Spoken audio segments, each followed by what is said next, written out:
The Ruben Zadkovich news cycle just does not stop.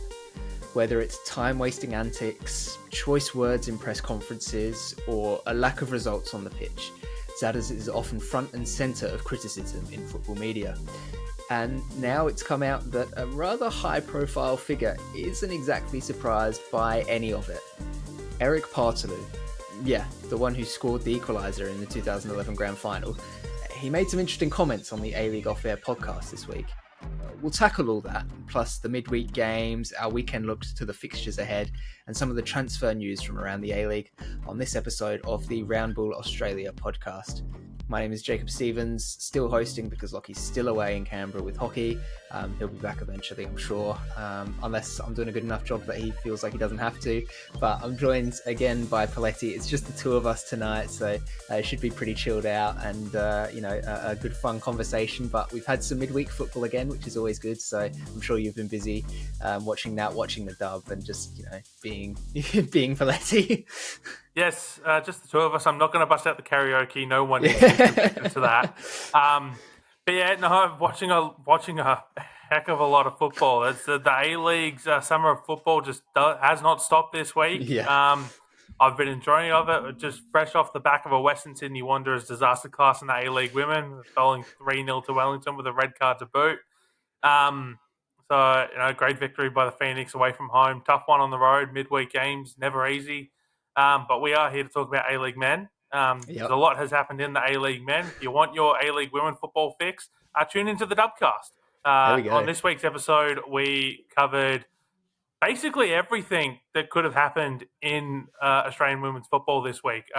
Lengthy episode, but certainly well worth a listen. But I do believe we have some spicy comments to talk about. We do, and I can confirm as well that is a very lengthy episode because I was the one who edited it. But it's a good listen nonetheless to definitely get around it, and pretty impressive. We're not even 2 minutes in, and you got a Dubcast plug in there as well, so good job there. But yes, there's been some interesting comments made recently. I mentioned Eric Parsley was the one who made them. He was on the A-League Off-Air podcast this week. I've got the excerpt here of particularly interesting portion of what he said. And I'm quoting now. I played against Ruben Zadkovich when I was a kid, same age group as me. It's great he's had the opportunity, but you read between the lines and you hear things behind the scenes of what has actually transpired in his career. And it's hard to speculate, but you're wondering what and how you can play for a manager that has had the history he has had and the problems on the field with players. I think he's a very good front man, and I think behind the scenes, if you're going to be an SOB, then that's fine. But you've got to be one and get results. You can't be behind the scenes being like that, and the boys are going even further down and not getting results.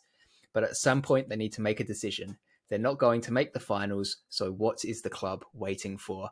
And Poletti, obviously, that final statement there, I think, sort of sums up Brisbane fans as a whole have been saying the same thing all season long with these performances. But what's really interesting, to me is how Partu doesn't seem particularly surprised that any of this has happened, with him saying that, you read between the lines, you hear what's happened throughout his whole career, and it's almost sort of like, you've got to come to expect these sorts of issues with him as a manager. And honestly, for somebody to come out and say that, even though he didn't say it quite as explicitly as I just put it, he was sort of alluding towards that. I think that's a pretty damning comment for Ruben Zadkovich.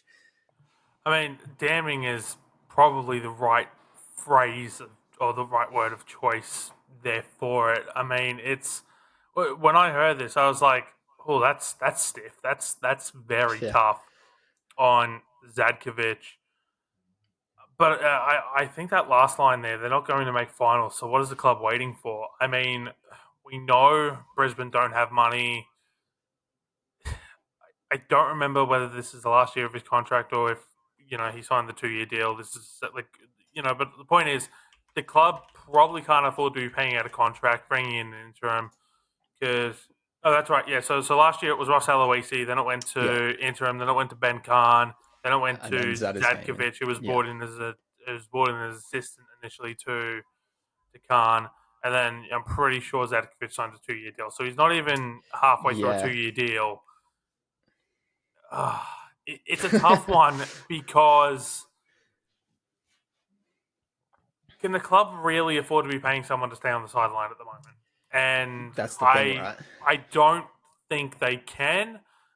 and we're certainly going to touch on some transfer news later. But I mean, if you know, with what's being reported is to be believed, they'll have some money from Thomas Waddingham Mm, departing to maybe do something with. But I think for me, I think it comes down to two key factors, which is they're not going to make finals. So beyond bringing someone in now to get a lay of the land, what is the benefit of it?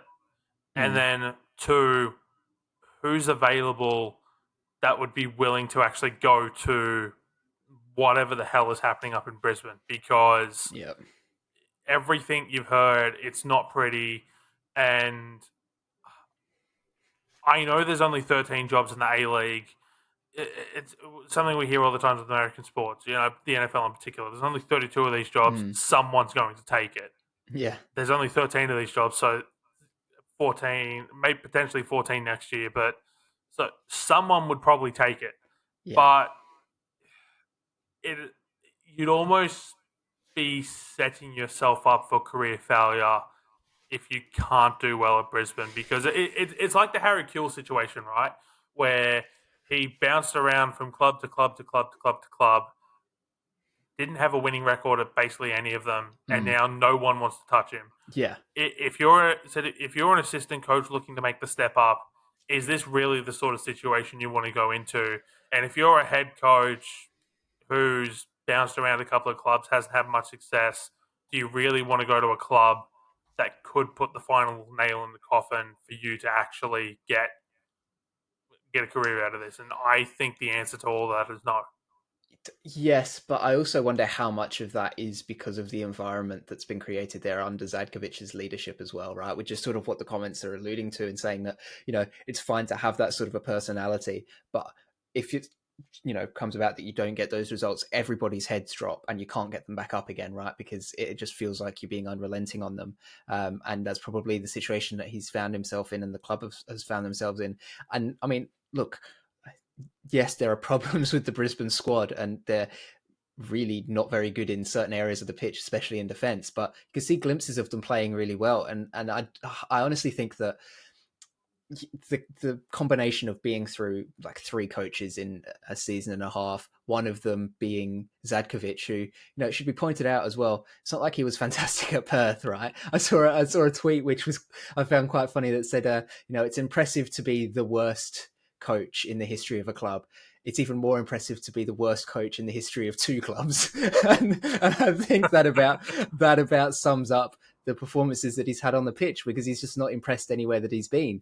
And so, part of me feels like, yes, you're right, Poletti, in that it's a risk for anybody to want to go to Brisbane at this point in time, but they could also maybe see it as a blessing in disguise, because maybe nobody's going to touch it. It gives somebody who's a little bit less well known, who might not have been a first choice pick for the job in the first place, to get that opportunity to go there and do his thing. And we sort of thought that they'd done that with Ben Khan, right, back last season, and then everything that transpired with that transpired, and he ended up leaving.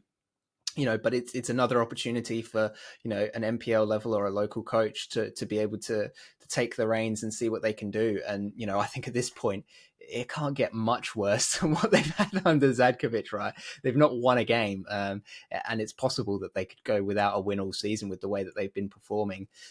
So yeah, what are your thoughts then, maybe on if nobody wants to touch the job? Do you think that the owners have their hands tied then? Obviously, you mentioned the 2-year deal, and that's correct. He's through till the end of the 25-26 season. Yeah, even with money coming in, if they just feel like maybe nobody actually wants the job, then you're better off just keeping around the guy who does want it. Yeah. On the flip side to everything I just said and everything you just said, the club also can't afford to keep him around as Yeah, coach, because who wants to turn up to watch this? yeah, I know it was a midweek game, but 4,800 yeah. That's a bad ground. against the Jets. I just, no one's turning up to watch it. Yeah, No, I doubt anyone is that's not an A League tragic is looking at Brisbane versus Newcastle on a Tuesday night and going, "Oh, I can't wait to dig into this." Like, and like even with the Jets being the way they are, like the Jets are not anywhere near as bad as what Brisbane have been. So No. that's definitely an indictment on Brisbane. I just, it's a tough one because, as I said, the club probably can't afford to pay him out, but like you don't have fans coming through the gate. You're going to continue to alienate your fan base who don't want Zadkovich around, Mm. and the fans who are turning up are going to stop turning up. Like I read there's a post today by Ben Smith from the West Yeah. newspaper. Let me find it because it's literally just came back to the top of my head. Was it was talking about the Perth Glory loss last night. I genuinely cannot stress how little joy this team gives anyone who watches. Any fan as well within their right to not tune in or buy tickets, given what they were sold publicly in the off season and what has been served up.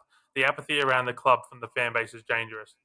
And then I saw a post, like a quote post from that. I forget who it was, so apologies off the top of my head. But it was basically the fact that Ben could be talking about more than one club in the A League right now Yeah. is an indictment on the A League, Yeah. where you've got all these teams at the top doing well, and then you've got Brisbane and Perth, and to a lesser extent the Jets, Yeah. who, as I said, they're playing well, they're looking good, but they could be doing better. Mm. Yeah. So yeah, It's it's not great. it's not great. It's not a great situation, and yeah, it's interesting the point you do bring up of the owners can't afford to keep him around because we all know that sort of the model of sustainability in the league is to develop these young players, sell them off for a profit and things, and they've managed to do that to an extent with, as you mentioned before, if the rumors are to be believed, with Tommy Waddingham. But it does make you question how many of those youngsters are going to want to stick around in this sort of an environment, or they're actually going to look to move on a lot quicker because, well, they probably realize that their careers going to stagnate, or they're not going to develop to their full potential in that environment. So I think that it's really a problem from all angles, and it's just making that statement. Was it last week from the club even stranger, right? Because I mean, at the time, I think you and I both agreed that it sort of read like either that sort of American sports or the very European focused angle of, we're saying this because we have to, but we don't back the guy, we want him gone. But now it almost feels like they were doing that in a way to just get ahead of it, right? And just say, oh, we're just going to see what happens for this season. And that's what it feels like now, because especially with these comments where it seems like it's not exactly a secret that Zadkovich is the one that's creating this sort of an environment, it makes that statement from the club even weirder, right? Yeah, it does. It was Shane Henry who put that quote post out. So, Yeah. but yeah, I just, yeah, it's such a weird situation, and honestly, like you have to feel for Brisbane Roar fans because it looks like it's going to get a lot worse before it gets better. Like if we look at the Jets, like I said, the Jets are performing well in spaces. Mm. Over in Perth, the results haven't quite been there, and they're only winners over Brisbane. But the They've got to win. club, yeah, they've got to win, and the club is at least looking to get ahead of things. Mm. So, you know, Louis Kanga Caicedo. and Caicedo, mutual termination of the contract. They're getting ahead of that. There's Yeah. like, okay, this hasn't worked out. Let's get out of this as much as we can. Obviously, there's the ongoing situation with Mustafa Amini, Mm. but they're trying to get ahead of things. They're being proactive, whereas it feels like Brisbane is being very reactive and is just going to wait until it's too late to do Mm. anything, which presents a massive problem for Yeah. not only the fans but just for the club itself. Yeah, I 100% agree. And, it'd be interesting to see what happens, because we've all been saying that these last couple of games that Brisbane have had have probably been their best chance to get points, if not a win, this season. And they obviously didn't manage to do that. So under even more fire now after some easy fixtures that just thrown away, couldn't get anything going. But moving on from that sort of, awful news, I suppose, for Brisbane fans, there were some games played midweek again, which is nice to have. Gives us some stuff to talk about. And in one of those games, Joe Lolly went off. Sydney against Perth. Obviously, you're expecting Sydney to get the win here. But what you're not expecting based on his form so far this season is Lolly to pop up with a hat-trick. And I loved the little bit of commentary, I believe it was Simon Hill, saying he's no average Joe because he performed so well in this game. It was incredible. It really, I mentioned in the last podcast episode that, the goal that he scored last round, or maybe this is him starting to find his scoring shoes again. And he's just come into this game and scored 3 and he looks like his old self. It was a fantastic performance from him, Poletti. But I know there was one thing you weren't too pleased with from him, which was his combination of haircut and facial hair, which to me, I think that just shows that he's properly embracing the Australian culture and spirit by getting a rubbish haircut and having a terrible moustache. But maybe that's just me. I just so literally what I put in the group chat was that Joe Lolly should be ineligible for any postseason awards because of that haircut and mustache combo. It looks horrific. And I know it wasn't helped by the fact it was pouring down in Sydney last night, and most people don't look great with wet hair, but I mean, even if it was dry, it just doesn't look great. Like it's almost like he.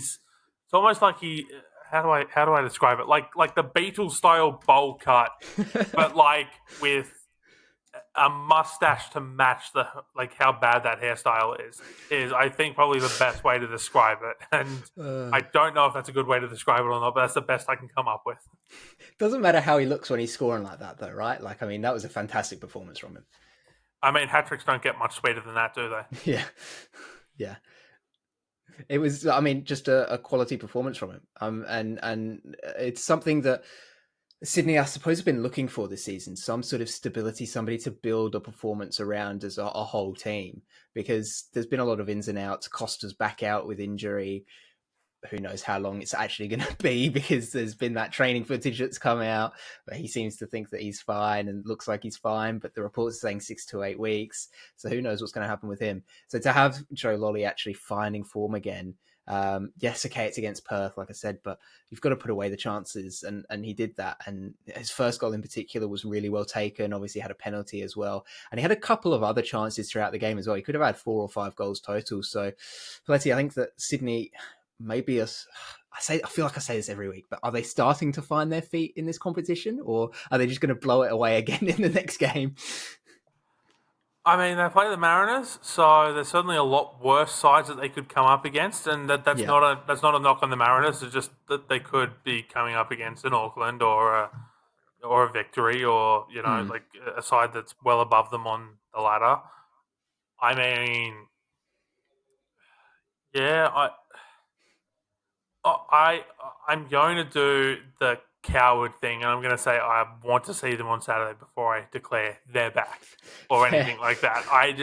It's been patchy, it's been in and out all season, as you said, and I kind of want to see it again before it's like, okay, they're back. I think that's fair enough, because it's that consistency they've missed all season. I mean, they won the Big Blue 3-0 a couple of weekends ago, but then it struggled again in the game after, and it's just been it's very stop-start for them. Another team has been stop-start for this season has been Perth, who have been more stop than they have been start. But I thought that they actually had a very good first half in this game. They were quite compact. I thought they defended well as a unit. Obviously, Sydney had their chances, but they kept the Sky Blues relatively honest, which I think for Perth is about as good as anybody could have expected from them in that first half. Then obviously as the game wore on, tired legs kicked in and things, and Sydney's quality on the bench and just on the park in general was able to get to them. But I thought Poletti, overall, there's no surprise with the final result being 3-0 to Sydney, but I thought that generally Perth actually played quite well, and maybe it's a sign that there's some things starting to click there at that club, because it's been not great for them this season, but there are little hints here and there that they are actually competent. Yeah, look, if they could put together a performance for the entire 90 minutes, I think they'd be in with a shout of winning a lot more matches than what people would be giving them credit for. The Yeah, problem is that they just can't put it together for 90 minutes. Like, we yeah, saw little glimpses in the Australia Cup of them being able to put together a performance for more than a half of football. mm. And then it just sort of just fell away once the A-League men's season They actually got to got round here. one and just collapsed. Like Yeah. it was just, yeah, nobody knew what was going on there. So, yeah, I think that there's...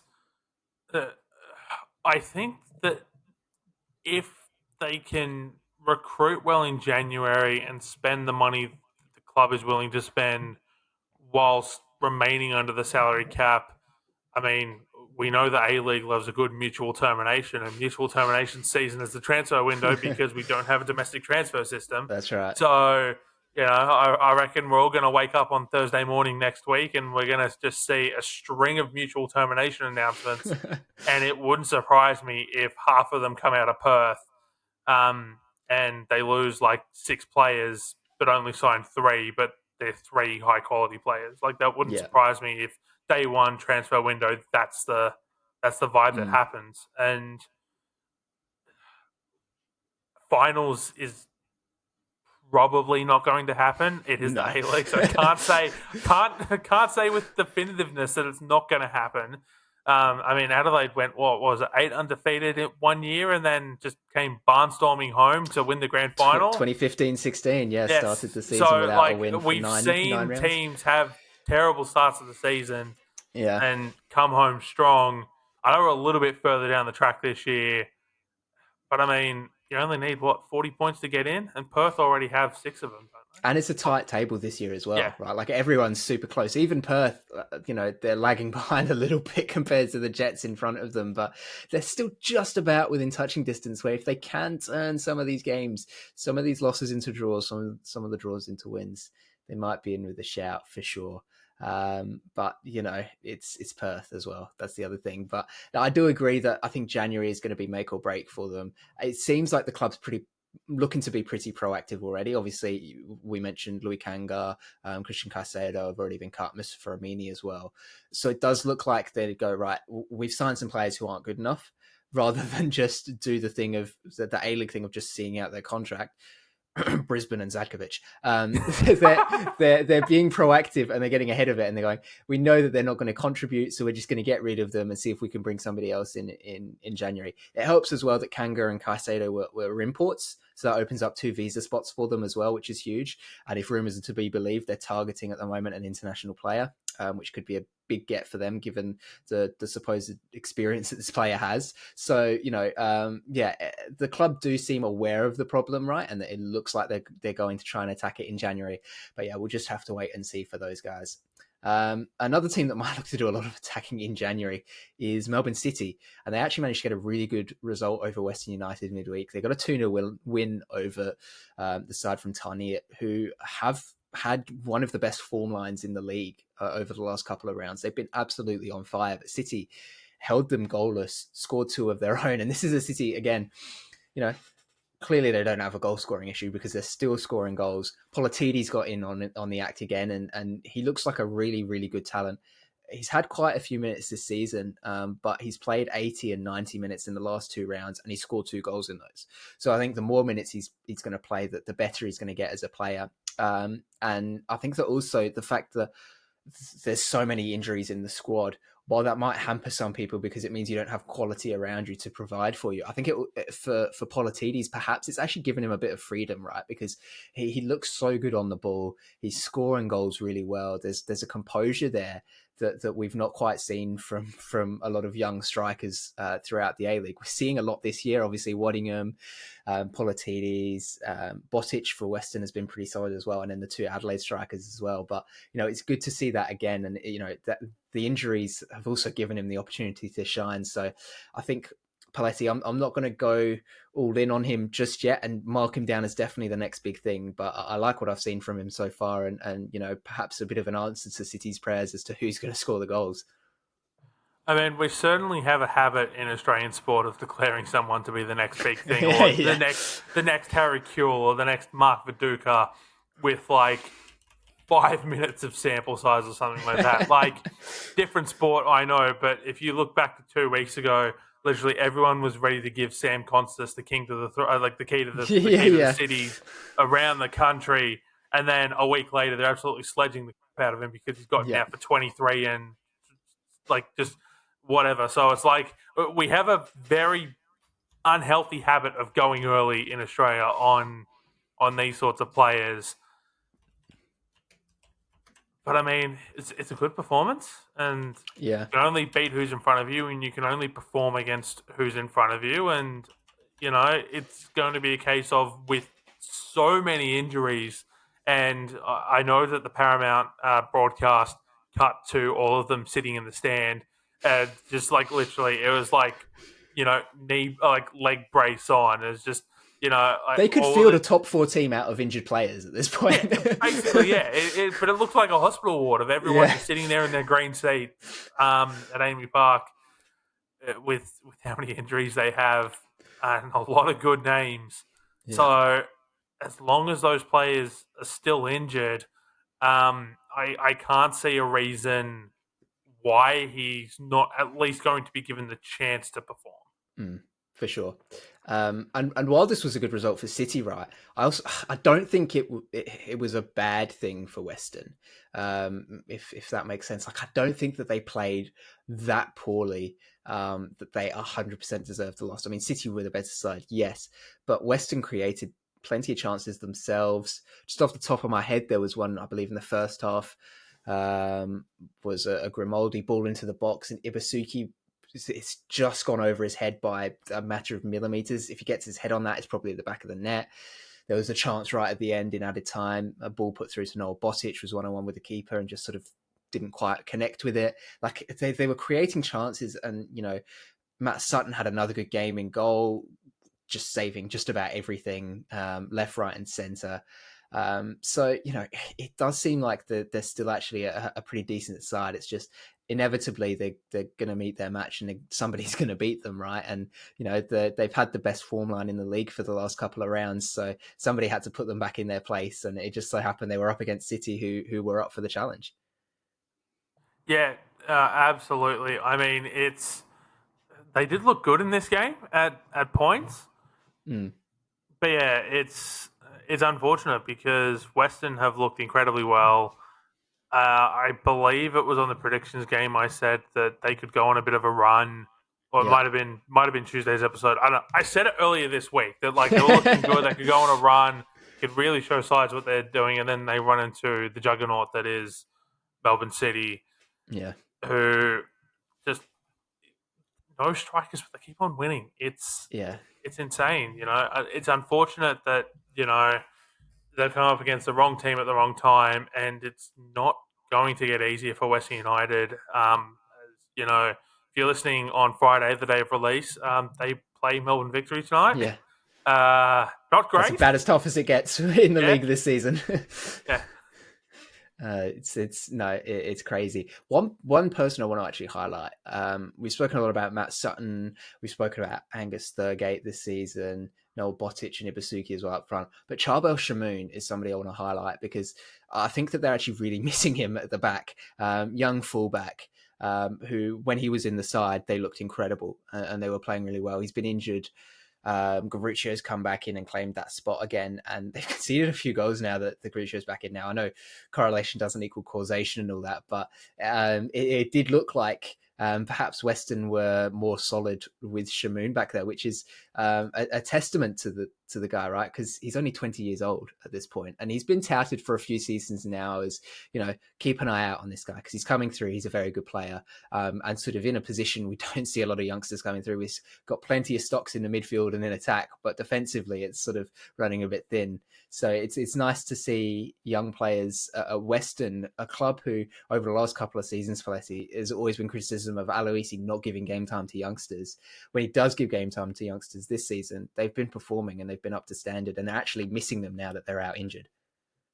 yeah. It certainly hurt a lot of people's preseason predictions where they looked at the fact that it was going to be a very young lineup as Yeah. well, and Aloisi's got them performing out of their skin.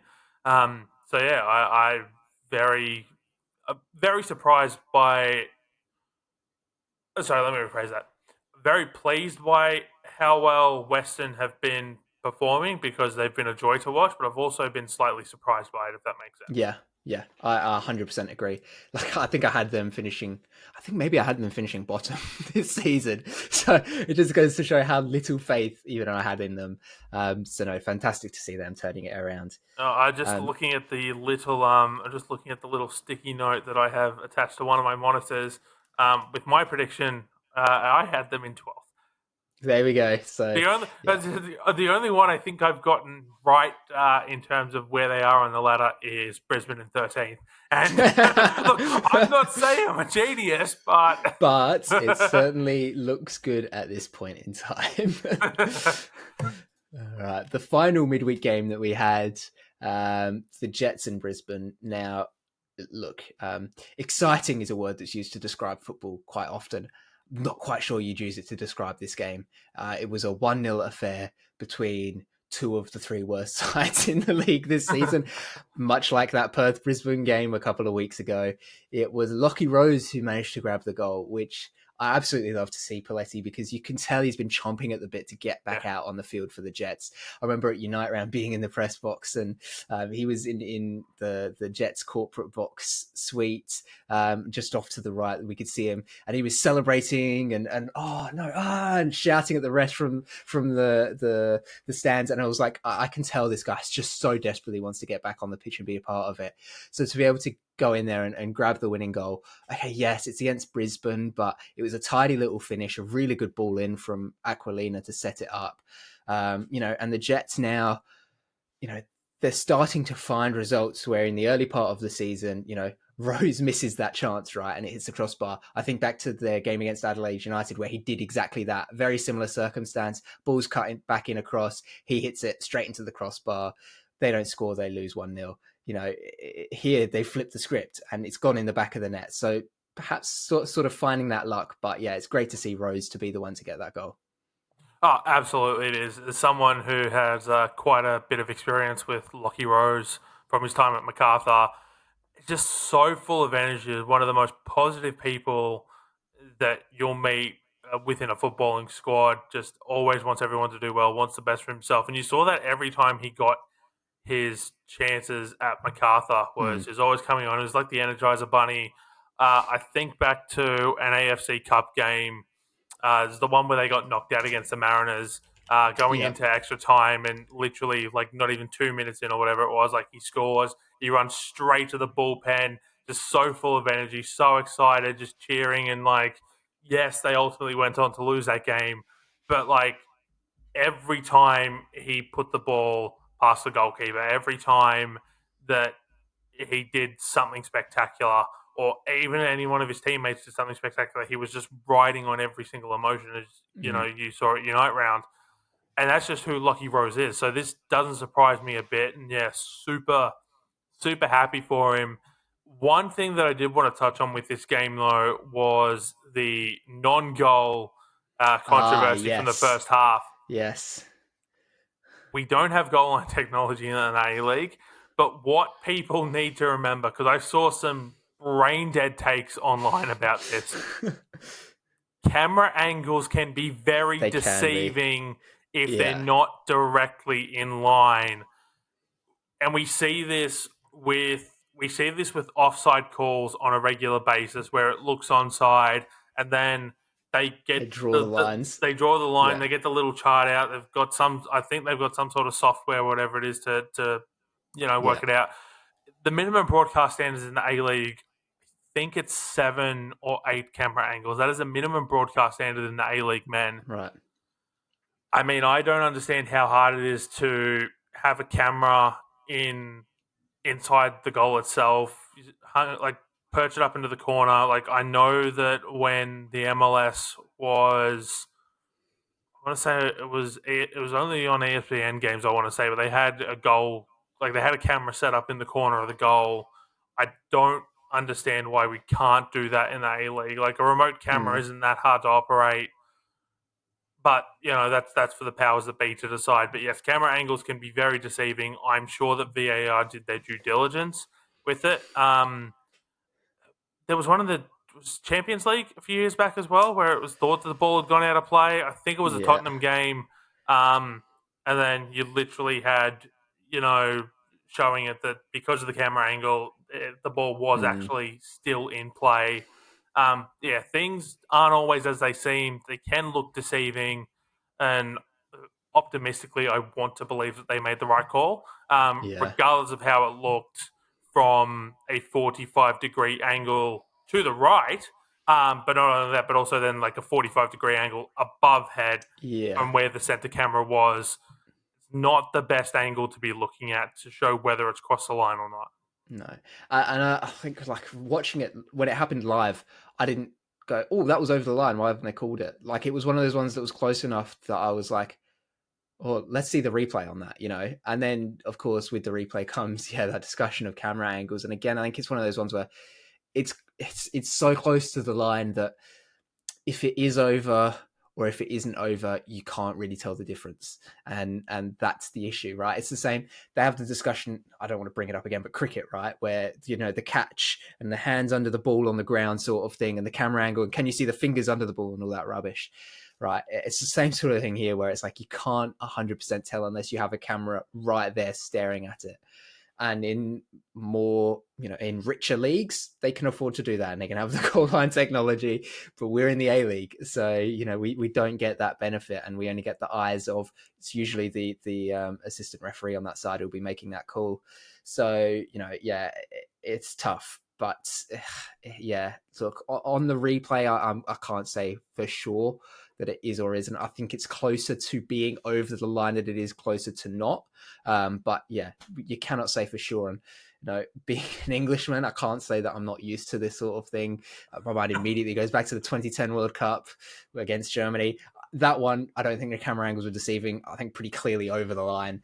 But then some people saying that's payback for 1966 when a similar thing happened in the final there. So, who knows? But it's something that's continually happening in football, and until we get goal line technology, it's just part and parcel for the game in Australia.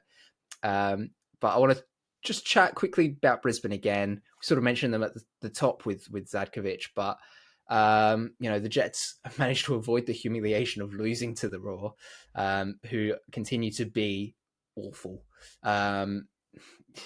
Just it's one of those games where you're not going to get many this season where you're a good chance of a win.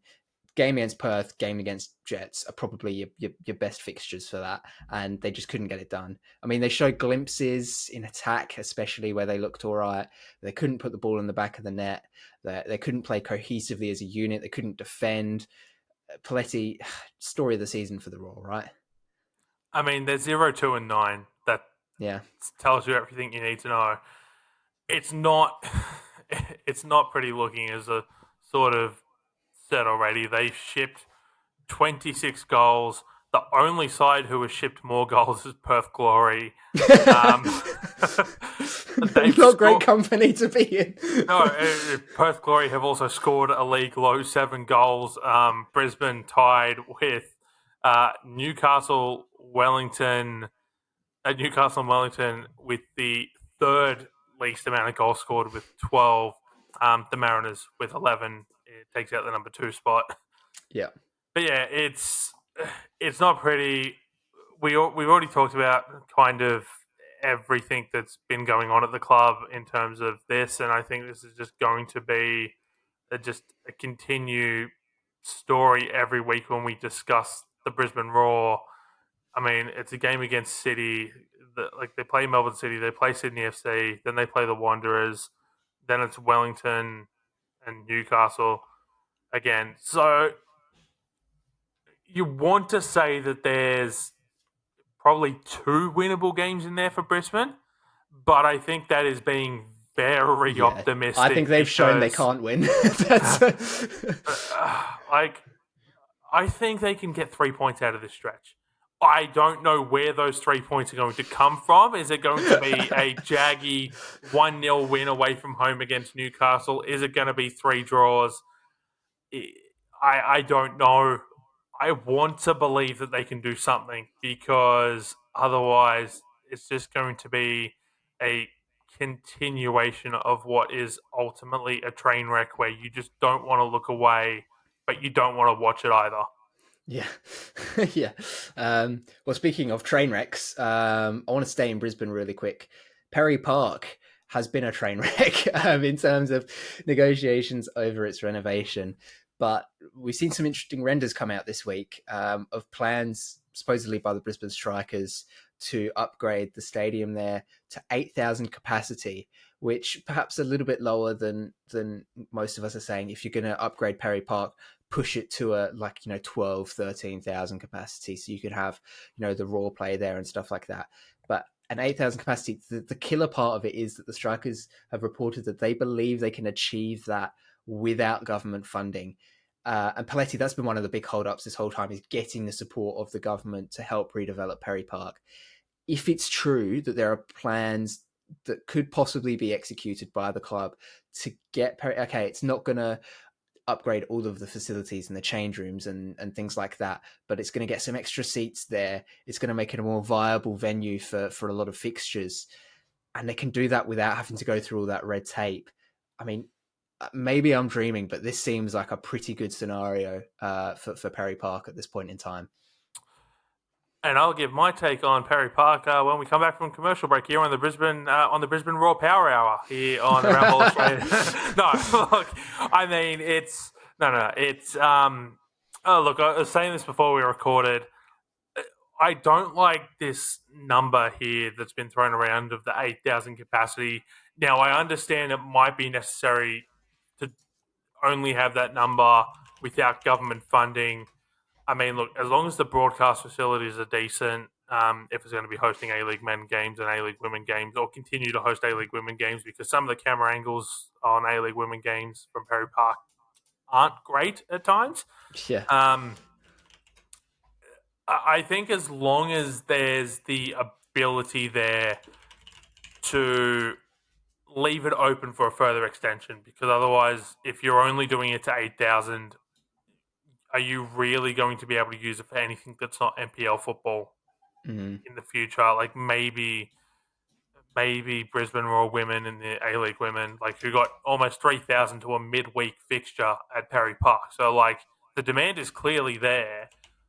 Look, Yeah. I like the idea of aiming for a 12 and a half capacity. And okay, look, is a team like the Brisbane Roar men going to be able to fill that anytime soon?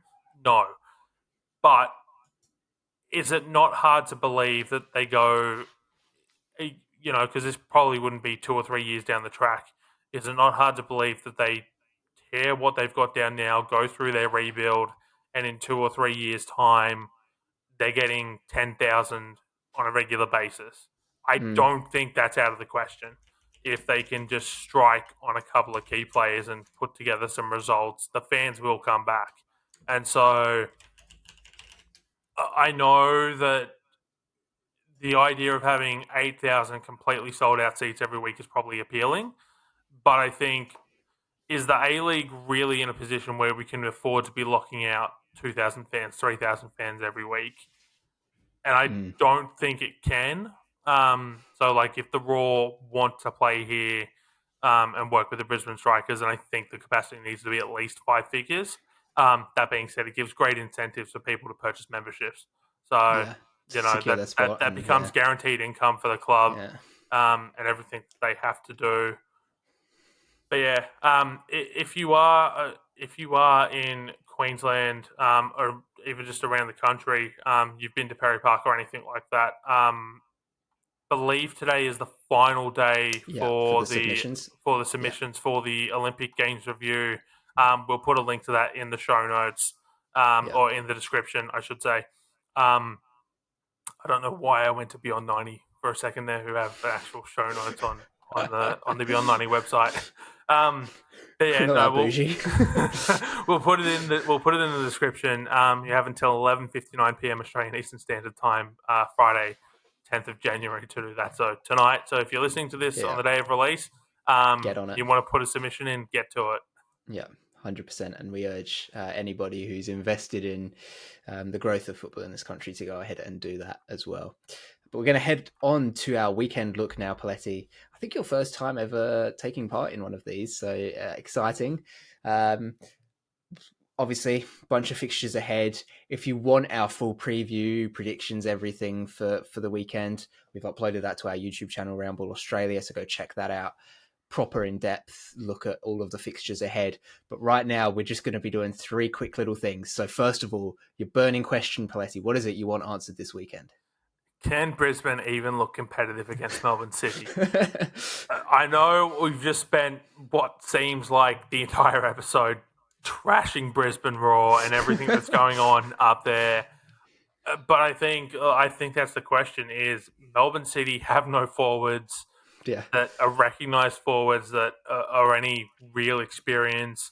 I think if they can look competitive, and I'm going to define competitive here as either what like Perth did on Wednesday night against Sydney FC, where they looked decent for 45 minutes, no Yeah. goals or anything like that, or if they can keep it to like a 1-0, 2-0 scoreline, Right. maybe even like a Keep it 2-1. relatively close Like or show relatively close, like glimpses or yeah. competitive, right? Like if it Yeah. gets to like a 3-0 at any point, like I think okay, then they're not looking too competitive. But I think if they can keep it close, um, maybe even snag a draw, like a cheeky 1-1. Don't get crazy now. Look, all I'm saying is that if Wellington can get a draw against Melbourne Victory at this same venue without getting a shot on target, crazier things have Crazy happened. things, That's all I'm yeah, saying. yeah. Yeah. 100%. My burning question is we've not done the ins and outs on this episode because it's just unreliable as ever. 1 week we report that Andreas Kuhn is out with an injury and he's in the matchday squad. So we are bothered with it this time round. But Adelaide United put their squad out. Ryan Kitto omitted for personal reasons. So whatever's going on in his personal life, hope it's okay. Wish him the best and hope he's back soon with the club. But it leaves the club in a very interesting predicament because that's their starting left back gone. It's the only left back in the squad gone. The defensive unit is Javi Lopez, Panakikianis, and Bart Freins.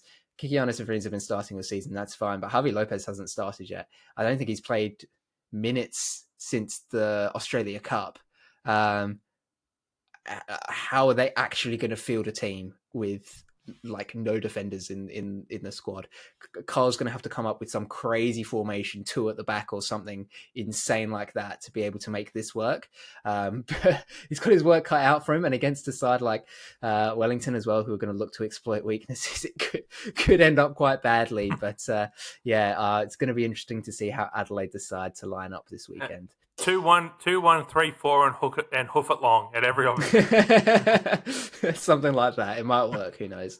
We're going to move on now to our worst case scenarios, Poletti. So my worst case scenario is that Auckland get done by Perth. They're the league leaders. They have like a 4-point gap at the top of the table, roughly. I think I've lost track, but the point is they're flying high at the top of the table against a side that has quite literally 1 win on the season. It should have had 2, but don't have 2. So yeah, if Auckland get done by Perth, then I think that's the worst case scenario for Auckland. Is they had a very tough start to the season. So they had a very easy start to the season. Did Auckland? They didn't have to leave New Zealand, and then their first away game was against Macarthur on neutral territory. Yeah, and then it's sort of been back in Auckland, done a little bit more of the trip. But this will be the first time they've had to go to Perth in the new edition of the Distance Derby in the A-League men competition. So if you can't perform at the first time of asking on your biggest road trip in the league, that's one of the biggest in world football as well. Exactly, it's not going. It wouldn't be great. Yeah, for sure. Mine is not a performance, but it kind of is performance based because it's the performance of us as football fans. My worst case scenario is that there are fewer than 12,000 at the Victory Western game, which some of you might be thinking that's probably about par, right? But there were only just over 10,000 at the last Victory game. Western have historically not had fantastic crowds at Amy. it just seems like it's set up for a low crowd, and I really hope not, because these are two teams in very good form. Victory flying high, obviously, as we've mentioned, towards the top end of the table. I think are sitting fourth. Western, they started quite poorly. They've been able to break away from the bottom three, bottom four. They're up there fighting for a final spot. It's two sides playing really good football. So I think it would be a real shame if people don't turn up, because they're not going to then see what the league has to offer. It would then be a worst case scenario if there's a huge crowd and they play terrible football. But hey, at least people have gone through the turnstiles. So, that's my worst case scenario for this week. And we're going to end off as ever with our ping from distances, our just absurd, crazy, weird little predictions. They don't count as the predictions game, fortunately. But Poletti, I'd be interested to hear what you've got lined up. So I made this joke a few weeks ago. I'm going to take the ping from distance quite literally, and I'm going to say that someone streaming this game in New Zealand is going to have very crappy internet, and their ping rate is way too bad to actually live stream the game. That's literally taking the ping from distance quite literally. I'm sticking with that. I've gone the funny route, and that's what I'm going to take. Goodness. Lockie's not here to stop me. Lockie is not here. Lockie is not here. I am the editor for this episode, though, so we'll see if that makes it in. But my ping from Remember distance, who your boss is. My ping from distance, perhaps a little bit more reasonable. The Jets beat MacArthur again. Obviously, bested them early on in the season, 2-1, I believe, away from home in that game. Get the chance to do the double here. MacArthur, not been particularly inspiring recently, couldn't hold on to the lead against Adelaide and dropped it in added time. The Jets, meanwhile, things are starting to go their way a little bit more. Lockie Rose is back. He's on the score sheet. They managed to beat them, like I said, in the early rounds. I think it was at round 2 of this season. So, yeah, I just think there's a feeling there in my gut that says that the Jets could get the job done over the Bulls. And as I said at the start of this segment as well, if you want to hear our full preview for this round, go and check it out on YouTube. We go properly in depth, and we're joined by Will as well for that one. So an extra face and voice to listen to. We're going to end off this episode, though, with some more silly season stuff. Transfer window is literally days away from opening now. I think it'll be 6 days at the day of at the point of release of this episode. So we're seeing clubs starting to make some moves. We're seeing some rumors coming through, and we've had quite a few come through in just the last few hours before recording. So I'm going to run through some of them, and then Poletti, I want you to pick out one that you think is the most interesting. All right. So off the top, Jason Guerrier is confirmed to have left the Melbourne Victory. He will be heading to Albirex Niigata in Japan. He'll play his final game for Melbourne this Friday against Western United. Victory haven't been open about whether there's a transfer fee involved in this or not, or what it is, if there is one. But this is a rumour that's been persistent for the last couple of weeks now. He's put pen to paper on the deal. He's off to Japan. Does open the door perhaps for a return of Thomas Deng, and there's rumours around that Victory and the Wanderers are the two A-League clubs that are looking for his signature, and it does seem like he's a ready-made replacement for Guerrier, so perhaps the return of Deng to Victory. But that's obviously big news and a big loss for the Victory there. Auckland FC have confirmed the signing of Marley Francois. He's a talented young winger, made an Ollie Roos appearance back in 2021. Sort of fits the mold of the players that Auckland have looked to sign, especially when they made those first few announcements. It was these relatively unknown younger players people hadn't heard of, who hadn't necessarily gotten the chance in the A-League. Exactly the same case here, and we've seen it work out quite well for them so far. So you've got to back Corica in thinking that he's done another good job in signing up Francois here, but time will tell. Poletti, Sydney FC, they've locked up an academy trio.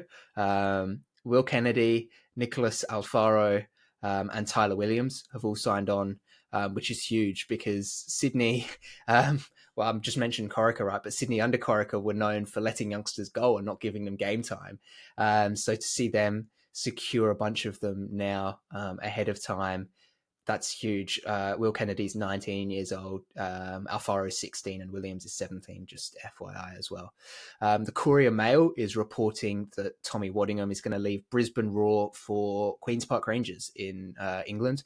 They're currently 13th in the championship, I think, so a lower mid-table side there. probably a good level for him to jump into. Not a team though that has been sort of discussed about having potential interest in him. We had Kevin Sangster write an article for Roundball Australia this week and sort of mentioned Tommy Waddingham and some of the rumours there. QPR was not mentioned there, so gets us thinking perhaps maybe they're a late inclusion. They've made a late bid for him, but that's what the Courier Mail is reporting. Western United, Joey Lynch wrote that they're supposed to be in talks with a Brazilian footballer called Crislan Enrique, but Aloisi seems pretty adamant that that's not the case because he says, and I quote, "I coached an Enrique once, but that was at Brisbane. That's the only Enrique that I know so far. I haven't heard of that rumour." So pretty clear cut to me, perhaps, that Western aren't actually in for that player. And then, as I mentioned earlier, Perth are in as well, allegedly, for an international player, a Japanese player from the J1 League. So we've seen that work out for Auckland with Hiroki Sakai. He's been tremendous since he's been there. So perhaps a sign of good things to come for Perth. So yeah, lots of talking, lots of exposition there, Poletti. But which of these rumours, confirmations, what stands out to you?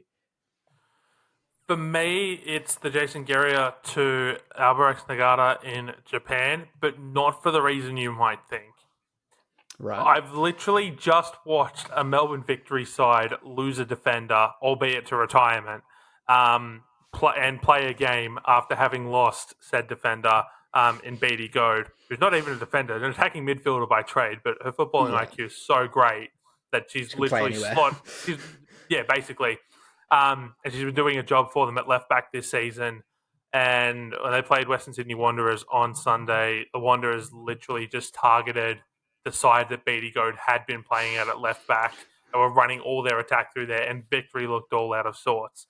And so, for that to happen to the A-League men's side as well, Geria leaving middle of the season, it's just going to be fascinating to see, not this week because he is playing on Friday night, but in the coming weeks, how they deal with his absence, given how key he is to their defensive lineup. Yeah, I can't disagree with that. I think that's such a huge loss for the Victory. He's been a stalwart defensively for them. We saw last season without him how they sort of struggled to get results. That was, during that period where I think where they had 7 or 8 draws or whatever it was in a 10-game window, just absurd.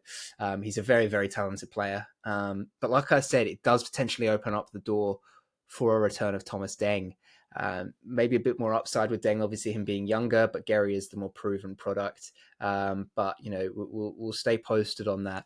I think perhaps quite fortunate for the Victory that it's happened early on. It's happened before the window's even open for the A-League, so it gives them time to go out and look for somebody. It's not sprung up on them in the last week of the window and they've got no time to replace him. It does give them the chance, and it's big for Gary as well, obviously. He's found his way into the Socceroos side. He's looked very, very good when he's played for Australia. This is just the next step in his career to make sure that he's getting minutes at the highest level that he can, to make sure that he's also good enough to continue to play for Australia. And with the system that Popovic looks to want to play with the Socceroos, best of luck to Garia, because he's going to be a pivotal part of that team moving forwards for the next year or so. But that will do for this episode of the Roundball Australia podcast. We've managed to get almost an hour out of this one, Poletti, which heading into it, we were like, we might be lucky to scrape 40, but there's been a lot to talk about as always. And it was a pleasure to have you alongside me. No, it's been an absolute pleasure to be here. Just before we do sign off, I do want to give a shout out to one of our valued listeners, Almost Clutch. I hope you're doing well. For those who don't know, he posted on social media earlier today that he'd been assaulted at work and was in hospital with what appeared to be some very nasty injuries. So I just want to give you a shout out, mate. And I hope that it's literally worse. It looks worse than what it actually is, and that there's a speedy recovery there. Yeah, and I think all of us at Roundball Australia echo those sentiments as well. Get well, mate, because, yeah, it's always great to have dedicated listeners and fans of the league like yourself, even though you're over in America. It's awesome to see. But yeah, that'll do for this episode. We will be back on, Tuesday? For our regular... I get lost with what day of the week it is at this point. I was lucky, don't worry. Yeah. You're settling right into the hosting role. I fit in nicely, don't I? But we'll be back on Tuesday as per usual. Thank you so much for listening. Goodbye.